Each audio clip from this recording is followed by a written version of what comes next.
Hey guys, you're welcome back to my channel, and this is Best Bet with Rita. Oh, today is a wrap up of my study in Australia series. We did the benefit of studying in Australia, the differences, studying in regional and in Sydney. We've been doing a lot, but today is a total package. But if this is your first time evolving into this channel, please subscribe, um like, share, and don't forget to turn up your notification button so that you be the first to get alert on any new video we come up with. Today's topic is so interesting. I have with me an interesting guest, and he's a PhD student here. He's going to give you enriched information for those of you. In fact, when is the best time to study abroad, if not now? Time that the world is full of uncertainty, a lot of opportunities here abroad, and like I've said, Australia have a lot of benefits. So we'll be touching on so many things. But before we go on, I would like him to introduce himself. You're welcome, Mr. Saze. Please say hello to my viewers. Hello, everyone. Good day. My name is Osazi, and I will be talking on this show for the first time. So it's nice to meet you guys. And currently, I'm a doctoral candidate at Western Sydney University, and my research is focused on climate change studies, basically looking at how plants will react to the future climate. And I'll be supporting my dear friend Rita through this show for today. Thank you so much. Yeah, we are so honored to have you guys. It's not easy to get a PhD student to come to your show because they are very busy and they're on high demand. Seriously, to get them on your show is a big one. So we are really grateful, Mr. Sazi, for honoring our invitation. So today is a wrap up, like the topic says, total package of studying in Australia. So we're touching on different areas as time will help us. So we're talking about getting admission, getting scholarship for those that need scholarship that can sponsor themselves. We're talking about visa application, preparation tips, cost of fees, and cost of migration in total, even if he can't give you all, but at least for the school, for some schools. And then we'll talk about settling in Australia when you finally come, the pros and the cons. Because I know he has a lot of friends. He has dealt with a lot of people that have migrated to Australia. So he's the best person to help us to give life to this topic. So, Mr. Saze, knowing the areas I've talked about, let's start with getting admission. Can you help my viewers, for those that want to study in Australia, how, for wherever they are, be it Africa, wherever in the world, how can they get admission to Australian universities? Yeah, getting admission into Australia, for many of you that know, currently this is the best time for you to get into Australia and the best time for you to get admission.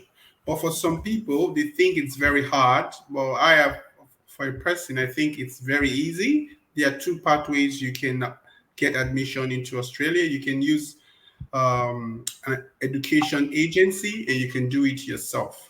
Okay. Yeah, but for the education agency, you'd be working with an expert that has an existing relationship with the university and can even reduce or offer some scholarship for you. But for a self applicant, you have to do all the process yourself, package your documentation and all that. So it's quite a bit hard if you have not gone through applying for overseas study. So for the agency, there are various registered agencies. Something you need to look out for, it needs to have a registration number with the Australian government. So Okay. you ask them, do you have a registration number? Yes. But I have some friends, I have some colleagues that are into this area. So if you want more of this information, the registered agency, I have recommended some people to this agency that's just growing up, and it's a very big one. So if you want to join them, you can send a message to Rita on the page and like the page, then she will direct. Then on self application, it's preparing your document and going through the website of each university, then choosing a course that you want, and after that you submit application. But this getting admission is also in two phase. If you're going to be a research student like myself, or you want to be a course work based student, for example, you are going into a master's of research or you're doing a PhD, that's a different technicality. And if you're going to read like a course, maybe for example, master's in business at me, where you don't do so much of research. You Yeah. do a combination of mostly classwork. So in that way, you would need to just apply with your document, your transcript, and all that. So I will quickly rush through the research based and the Okay. course work based. The research based, the first step you need to do, you have to be in contact with the potential supervisor. Then you Okay. have to have a research interest in mind, connect with the supervisor, discuss a potential research idea, research question or hypothesis you would like to explore while working with the supervisor. And he would ask for a comprehensive CV from you, last research you've engaged in, and it's like you can do a Zoom interview with you. Then after he accepts your proposal or research idea, then he advised you to go ahead to apply for the admission. So it's basically easy. You just submit your transcript, your degree, certification, and all that. Then your BSc, bachelor, your BSc, masters, and all the things that you can qualify for masters of research or a PhD. For example, if you make a good grade in your bachelor degree, you can go straight into a PhD in Australia, depending on how you know how to Wow. package your document very well. If you made a first class in your first degree, you can go straight into a PhD in Australia. So, Yeah. but you need the support of a supervisor within the university you are applying for. So, Yeah. how do you get a supervisor? You have a research idea or research or an area you want to do PhD on, just go into the university, look for mostly from senior lecturers upward, they can supervise a PhD. Then you contact them. I have a format on doing that. I often direct people on how to do this. It's easy. You have to read at least first three papers of that supervisor. Then you Yeah. know what they are doing and what they are working on. If you like it, you say, okay, hello, Robert. I just read your last three papers. I'm interested in studying, for example, climate change in plants. So Yeah. how we plan to respond in the future. I have a couple of research questions that I would like to explore with you. Then please find attached my CV and all the research work I've done. Do get back to me. Thank you. It's a simple message. You don't have to complicate it. Then he gets back to, oh, thank you for reading my profile. I'm working on this. You think we can? So from there, you can schedule an interview. And from there, once you get a potential supervisor, the journey is about 50% complete Oh, because wow. yes, he will guide you on how to apply for the admission.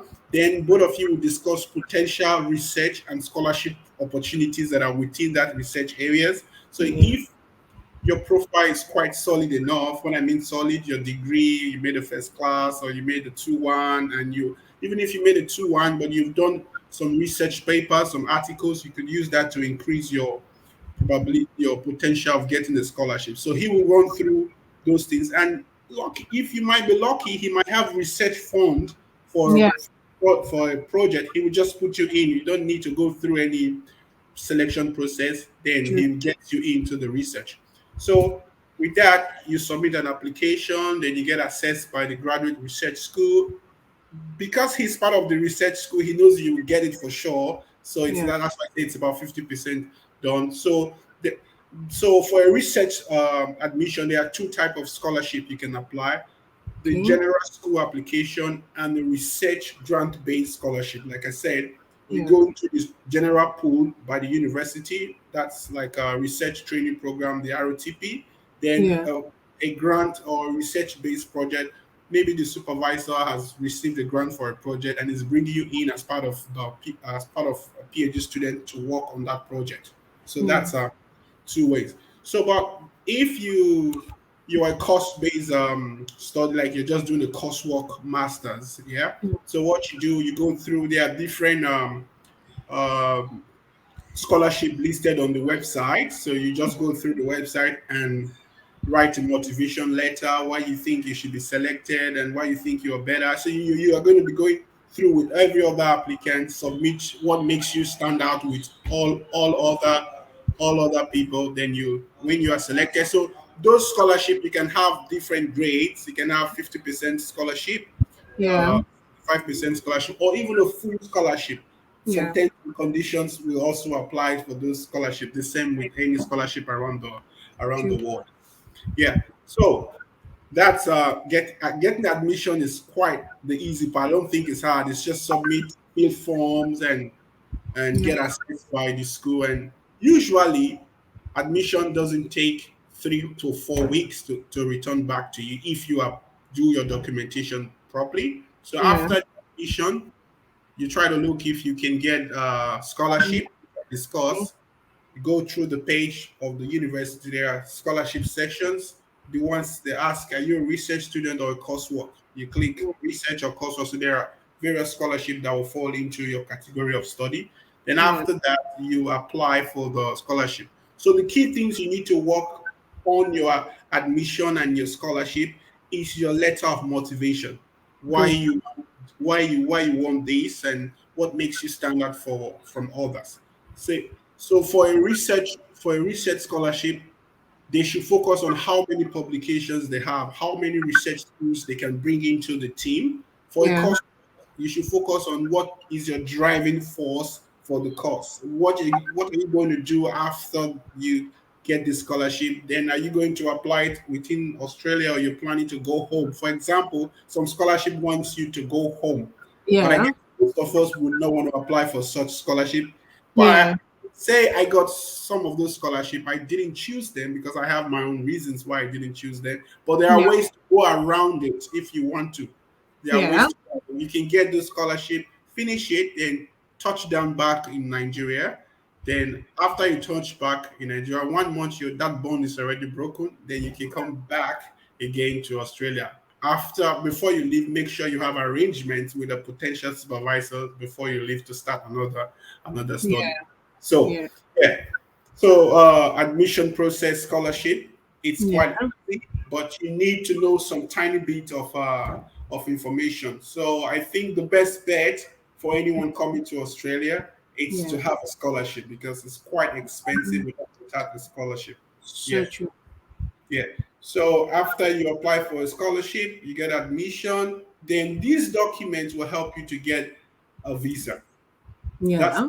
visa application. If you have an admission, you have a scholarship. It's so easy to get visa. You can even apply for the visa yourself. It's done online. Yeah, yeah, let me just throw something there because I keep getting these questions. Oh, Rita, like one of my fans sent me a message. Rita, I want my sibling to study in Australia. I'm thinking, sorry, should my sibling go to Canada or come to Australia? Do you think Australia is better off than Canada? How do I go about it? I don't even know. And then first of all, I asked the person, do you have a good result? Do you have your transcript? So I want to know, does your result matter? Does it count for you to get an admission in Australian university? And looking at it, do you think Australia is better off than some of these European universities? Yeah, I think I'm quite biased. I will be quite biased in my answer because I'm in Australia. I know so much about Australia, Yeah, and I'm quite biased in my reply. Focus more on research. But yeah. if you are coming for a coursework, let me just focus on coursework. If you're Hmm. coming for coursework, I Yeah, think Australia is better than any other country because of the opportunities after you graduate. You true. get you get access to a post-study visa, although some other countries are starting to emulate Australia from there. Then you Yeah, have access to get a full-time job. Then you get a full-time job. Even as a student, you can get a full-time job depending on how you arrange your timetable.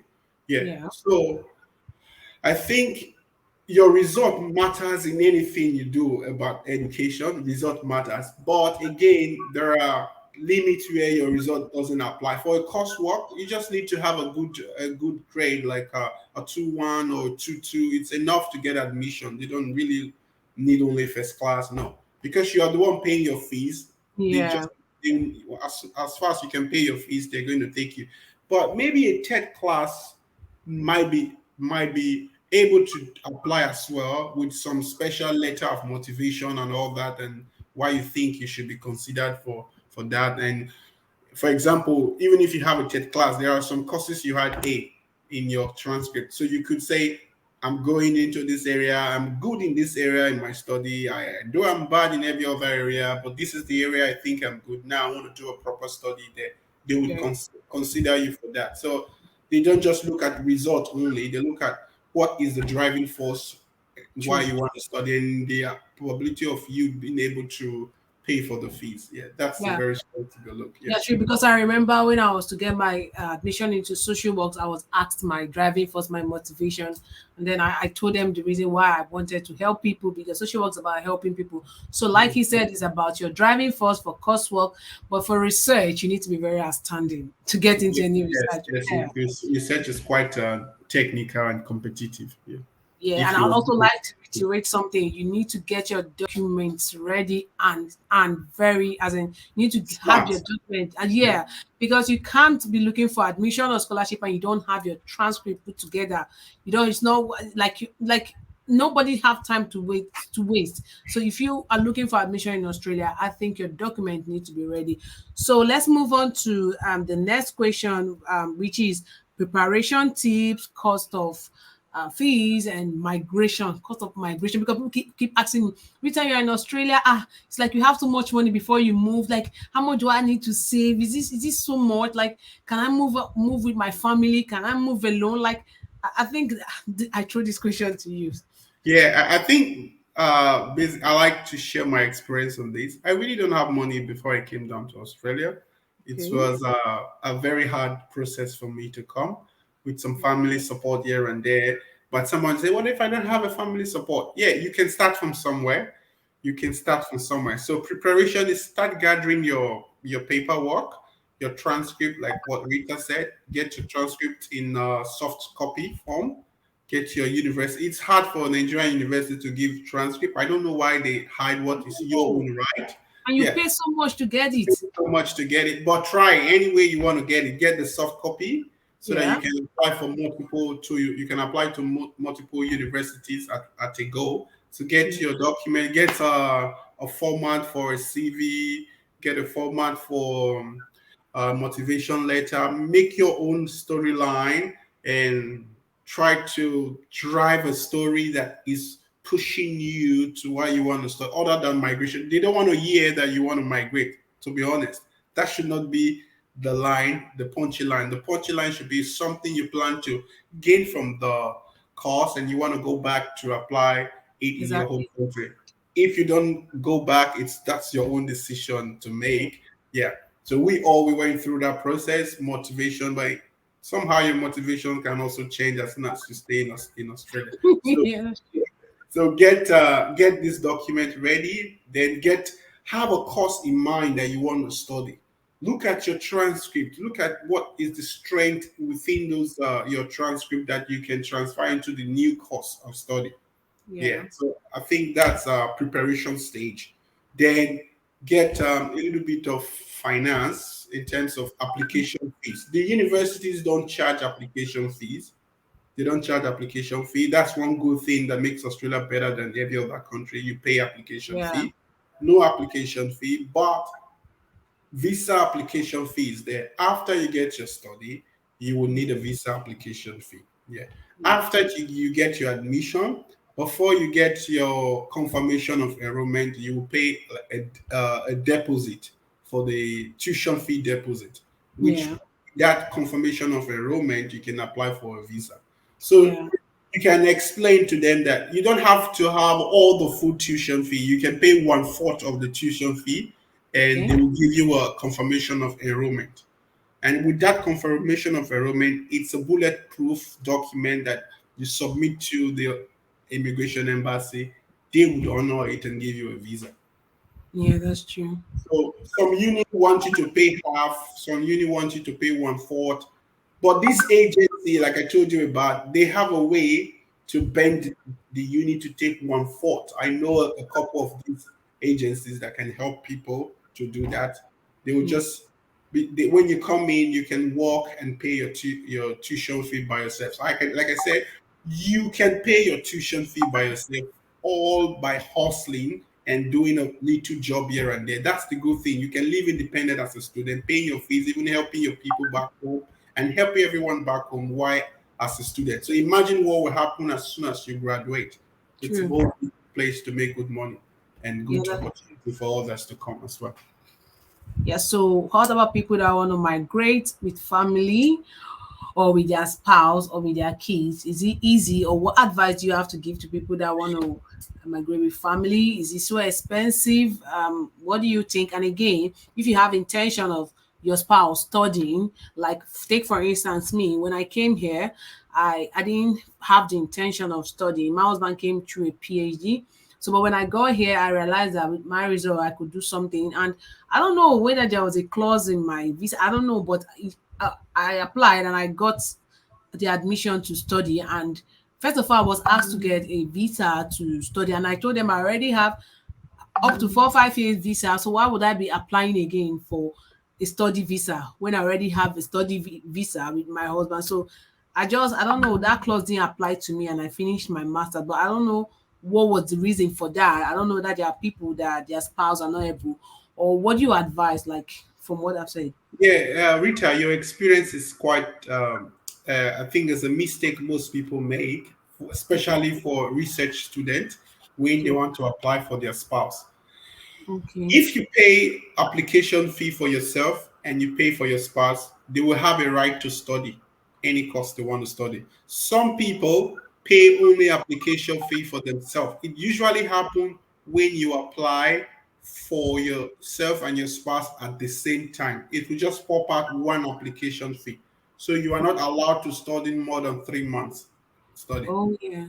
So, but if you know the line, you just have to apply for your own visa and apply for his own at the same time, but pay the application fee separately. So, for example, the application fee is 500 Australian dollar. Pay one for yourself, one for your husband. So that automatically that gives you a right to say you are on a student visa, just as the way your husband is on a student visa. But Yeah. if I pay for my own application fee and say, okay, my own partner or my own wife is coming under my visa. So they wouldn't want to charge her for application fee, but she would have 5 years visa, but cannot study because she's not a student Okay. officially. So then if she wants to study, then she has to apply for a fresh visa and pay that application fee. Okay, I see. Yeah, so that's the difference. Then again, when you want to migrate, most options that people take to migrate, it depends on your caliber before you are traveling to Australia. So if you're already on a pathway, a professional pathway, it's quite easy. But if like we all know, it's hard to get a full-fledged professional from Nigeria. Like, I know what I mean. I'm not trying to run down. I mean, for a starter, you just graduate. You're not a professional. You will Yeah. need 10 years or 15 years of experience to start. So for a starter, the best way is just to go through education. Then Yeah. when you get here, you change your mind and apply for the permanent residence. So the good thing about Australian visa, you can come in with your partner and all your kids as far as you have a bank account that can prove that you Yeah. can take care of them. So Yeah. most people have a way of arranging that. So it's just to show a bank statement. If you have a father, a relation with the same name, even an in-law can show a bank statement that they will be supporting you. So that for each child is about 2,000 something dollars to show per year. Then for adult, $17 for the main applicant, 17 or 19,000. Then for a partner, it's an extra 5,000. So if you add that amount in your account, then you can come in with your family right from the day you step into your leg in Australia. But you can as well come in and later you decide that you want to apply for them. Yeah. Then you trigger the partnership visa. This called a secondary temporary entrant visa. Then Yeah. you apply for them. Your kids and your wife can come after 1 year or even after 2 months being in Australia or 3 months, anytime you want to bring. So usually for me, I came here all alone, spent 1 year, then got my wife and my kids to come. Some Yeah. people come in straight away with their wife and their kids. So it depends on how much money is in your possession when you are applying. Yeah. Yeah. So if you would advise, because I keep also getting this question, Rita, do you think I should come with my family or I should come alone? I'm gonna give my own opinion and then you give your opinion. My opinion is that when you are doing the application, if you can get money, do the application for everyone and then you can come alone. set the ground in motion, observe, um, get some little provision, then they can join you. And then if you are strong enough, you both can come in together. My own experience, we came in together, but I wouldn't lie, it was not easy, because Easy. truth Yes. is, it's not easy, because truth is to pay for the boat, because there's something we are not mentioning about the health insurance. Because Yes. before you come to Australia, you must get the health insurance, and that is That's so the big. most Like, expensive part. yeah, for I and my husband coming, we paid over, is it 10 or 11,000? Yes. About Because 15, 15,000. yeah, because the uni prescribed a particular insurance, and it was the most expensive in Australia, Medicare. It was so expensive. So, but there are other cheaper ones. It depends on your uni, but his uni wanted that, but so it was very expensive. So my own advice is that if you have the cash, so that, why I said this, so that you don't, when you are so engrossed with your education or whatever, you are not carried or drifted with the thought of, oh, I've not applied for my family, or when will I do this application, blah blah blah. You've crossed this Yeah. stage. Yeah. Yeah. Yes, you've crossed that stage. So the only thing remaining is saving money, or for them, because like he said, Australia is a place where you can see pay your fees, because you can get a job while as a student. There are a lot of jobs for students. You can get a job, you can put your So many bill. jobs. So many jobs. They are looking for people to work. So many jobs, they're even calling, do you want to work, like, there's so much. So for me, if you have the money during the application process, you can do it for everyone, or for you and your spouse, and then you can come alone, or you all can come together. But if you don't have the money, and then you are, because the truth is, the Australian job can and school can be so stressful that it will take 2 years or 1 year over before your family joins you. So I don't know, give them your own opinion, but for me, that's Yeah. my 2 cents. Like before we start the show, I told somebody I wasn't rich. I didn't have all the money when I was applying. So money is a very big factor, especially for the health insurance to come in. If you have the money, the best thing to do is to apply for everyone. Then you come on your own and settle down. But again, I'm yet to see a woman that will get a visa and you ask her to stay for 1 year or 3 months. I don't think she would say yes to it. No one, it's so like you have a visa, it's hard to sit at home when you have a visa. If you don't have a visa, you can stay in Nigeria for 3 or 5 years. But once you True. have a visa, something is asking you, I want to go, I want to go, I want to go. Yeah, Yeah. that's true. Yeah, so it's quite, if your partner is quite understanding and he can be patient enough for you to settle down and come in. But for me, money was a factor that made me not to bring my partner to Australia immediately. Yeah, Money was a factor. So then I wasn't having that money to apply for I and my wife and my kid. So yeah, what I did, I just applied for myself, flagged the fact that I'm married, I have a kid. I yeah, would make sure I bring them later. So when you're filling the visa application, make sure you put the names of your family, even your second cousin, your wife, brothers and sisters. You never know which one true. will want to invite. You have the right to invite these people Like me, I under put in my your in-laws, visa. my siblings, Yes. everyone was in my Yes, application. under your student visa, you can invite anyone. You can even invite your mother, your father, you can brothers, in-law, as far as they were on the list while you were applying for the visa. If they are not there while you were applying for it, it's impossible to bring them. But circumstance that can change that you can bring them. If you get married, so you Yeah, have to show proof of marriage. If you true. give birth to a new child, that's proof of birth certificate. Then you can add these people as a new um, individual into your life. So it's quite that's a separate way you can. There's a way you can put that on. So, but the best is apply for everyone if you Yeah, can. Then come and settle down. Then call them to. You just need to just buy a ticket for them to come in. Yeah.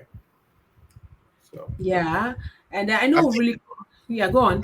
Sorry, I think you said about migrating to Australia. So we Yeah, just talked about student version, but the full yes, version, if you're a professional, you think you have a skill that's on the skill list, you go to the immigration page, look for a skilled migration list. If your yeah, occupation fall into that list, yeah, then the first stage you look for the assessing body of that profession or that field. Have a positive assessment. yeah, Then get your English ready. Apply into the pool. It's the same like Canada, but it's quite different like Canada. Yeah, the difference is you apply as a skilled migrant there, Okay. and um, although there are other class regional visas where you can nominate yourself for visa. So when you are invited to apply, then you know you've gotten that part. So I've seen people that come into Australia as permanent residents from Nigeria, Yeah. but they have history of maybe they were engineers, they have four, Yeah. 5, 6 years experience and all that. I don't know how they do it, but people have done. But the People have, thing is, you must have a skill that is yes, needed. Like you I've been must have emphasizing skill. on skill. Yes, you must Australia is have a the skill. country of skill. Skill, skill, skill. Skills pays the bill. Skills Yes, is top. skills. It's a Yeah. shame. It's a shame that back home, when we see someone with a skill, we think they didn't go to the university, and we think they're younger. When I came down here, there are some skills I thought they were nothing back home, but now I realize, like a mechanic, Yeah. a painter, a Boy. painter, uh, a welder. Baba, Baba, drip and Brother, everything. these are skills that when you have, you get a permanent residence with those skills, even Yes. more than someone that have a master's I'm in telling you, this is a so secret. it's so funny. It's so funny that skill is even more appreciated than a degree. True. Yes, skill is more appreciated. What can you do? That's what What they can you want. do? Yeah, what Yeah. can you offer? What can you bring to the table? What Yeah. makes you stand out? Because everybody can get certificate anywhere. What stands you out? Like I was saying in one of my video, I was saying, if only I knew how to sew. If Yeah, only yeah. I knew how to Actually, sew. when I came out one I time, have a machine I can't even sew. yeah. Sometimes you don't commercialize these skills, but you can use it for your personal self in a foreign land like this. Yes, yes. Skills is so important. Okay, you Okay. can imagine during the pandemic, people that were barbing hair were going for home service. All barbing salons were closed down, and they were Yes, making so much money. And you can yes. even get permanent residence with your skill. Hey, Penta, I came to this country, I think 2017. They yeah. were offering permanent residence to painters, people Oh that my can paint. You don't have to have the skill. People took permanent Jesus, residence with painting. And God, I think everyone can paint. You just do yeah, it, show your job, have a certificate to say, okay, you've done something like that in Nigeria, or even chefs. yeah, yeah. So that's what I mean. It's any skill you can get, even a painter, tile, someone that fix the tiles in the ground, a Yeah, tiler. yeah. Yeah, a lot of skills that I myself, if you ask me, even a plumber, if you ask me Mhm, about these things back home before I traveled, if I knew, I would mhm. learn those things before I travel, even with my research skills and all that. It's just to get the permanent Yeah, residence, and I can do what I want to do from there. Yeah, yeah. so it's an opportunity for both those that are interested in education, those that are interested in handwork. It's a place for you. Yeah. Yeah, I know we've touched a lot, and finally, we are coming to the pros and cons of settling. If you finally done all these things, you've gotten your admission, you've gotten a scholarship, you finally migrated. Praise be to God. What are the pros and the cons of settling in Australia? These are you just throw more light in comparison to what you've heard from other countries. What do you think are the good things? What do you think are the bad part? What do you think they should have at the back of their mind? The floor is yours. Yeah, the bad part in living in Australia, the first thing is accommodation. Oh my goodness. Accommodation. Yes, it's the stress is the most stressful part. But Okay. if you have money, it's quite easy.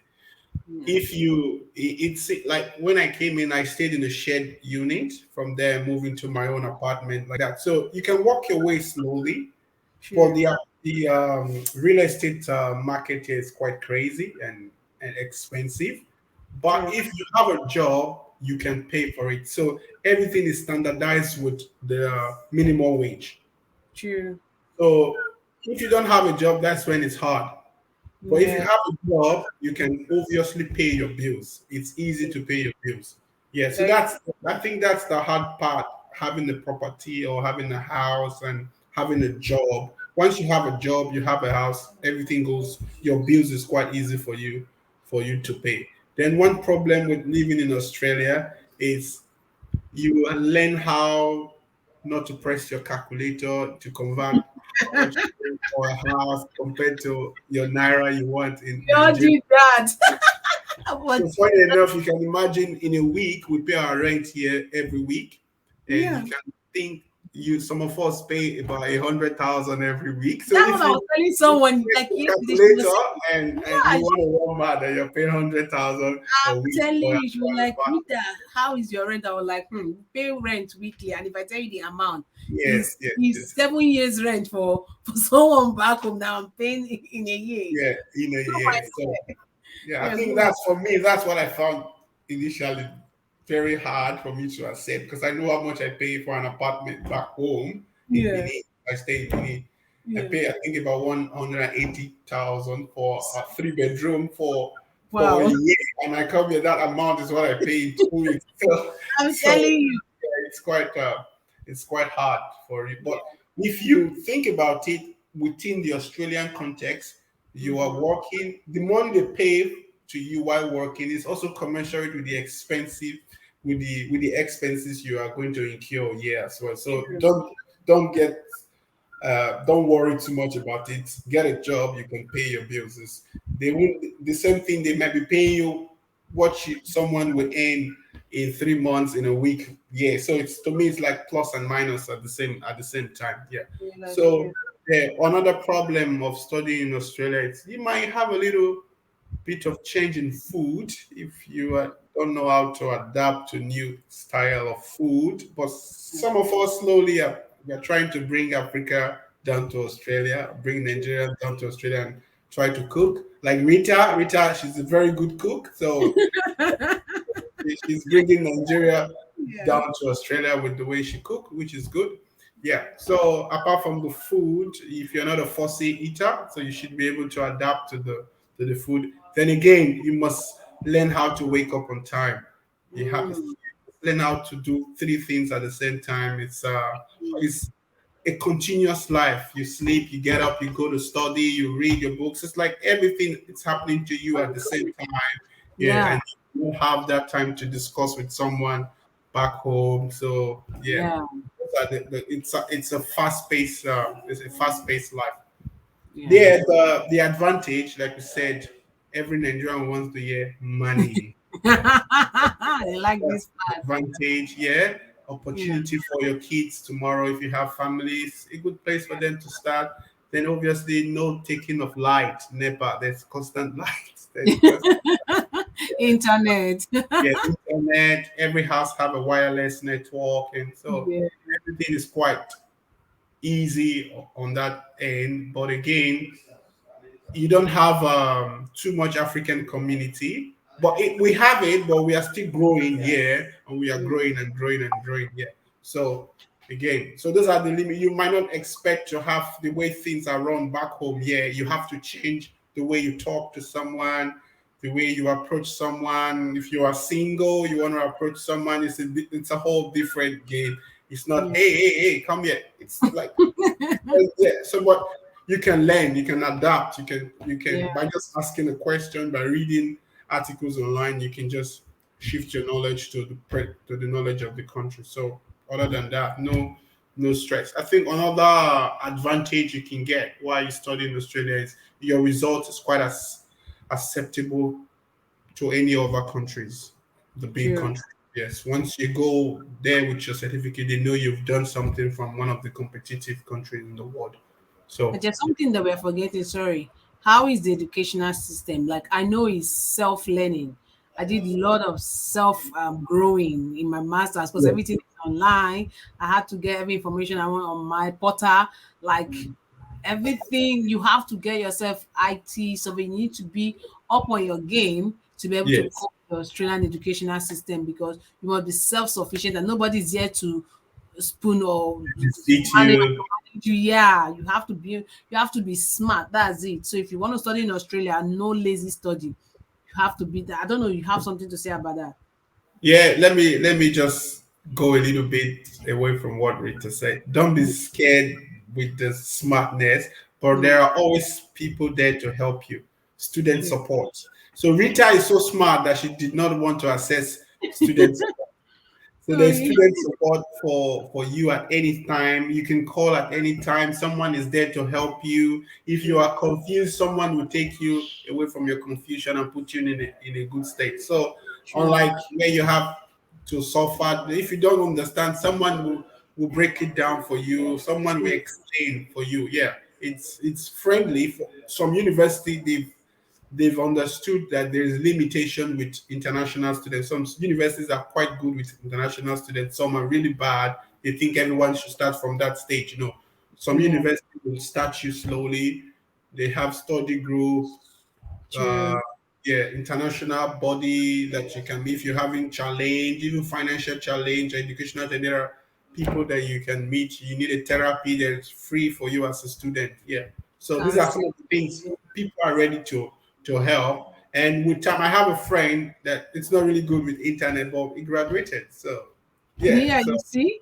you can grow slowly and get used to it. Yeah, True, and the tutors and lecturers are very accessible. yeah, very Even if you accessible don't anytime. understand or you don't have any issue, you just email them. You get an attention. It's not like back home where you have to suffer to get your lecturers. I think, in fact, it's the taboo. No, but here everyone is ready to give you help, despite how sophisticated it is. Like he said, Yes, yes, you yes. will get help You that get you. help. Yeah. First month you might be confused, but True. after first 3 months you would slowly understand the system. And I think everyone can adapt. Everyone can if you have a friend or someone there that has done it, you Yeah. discuss with them, they'll take you through the process slowly. Yeah. Wow. I think we've touched almost everything on this topic. And to my fans, my viewers, if you have more questions or the other things bothering you about studying Australia, migrating to Australia, you can send your questions on the description or the comment section. We will send you an answer. And like Mr. Sazi said, he said he can connect you to the right, sorry, what they call it, like agents that will help you. Agent, yeah. So you Yeah, relax, they do the job for you. Yeah. yeah, exactly. For those of you that have been asking me question, Rita, how do I migrate? Blah blah blah. How do I go about it? This is the right person for you. He's going to connect you and will take you through all the steps all the way till you are here in Australia. We are ready to help you. Just send in your questions, and I will do another section if I see that the questions are so much to answer those questions. Or if there is a need to bring back Mr. Osaze because he has really been helpful, we'll bring him back to answer your questions. But for now, we've taken long time, and I'm so grateful. Mr. Osaze, do you have anything to say before we log out of the show? Yeah, I'm just saying the only thing I have for you is try and try and try until you get what you're trying for. Not Wow, until you get it, don't stop trying. Yeah. wow, that's a great mantra. Try and try and try until you get what you're trying for, right? Yes. Yeah, that's so good. So, viewers, don't forget to like, subscribe, share, and comment. Ask your questions. We are very glad to have you here. This is the sum up of this and the last for this series of studying in Australia. I'll see you next time with other beautiful topics. For now, have a great time. Thank you so much. Thank you. Bye. Bye bye. Bye. Bye.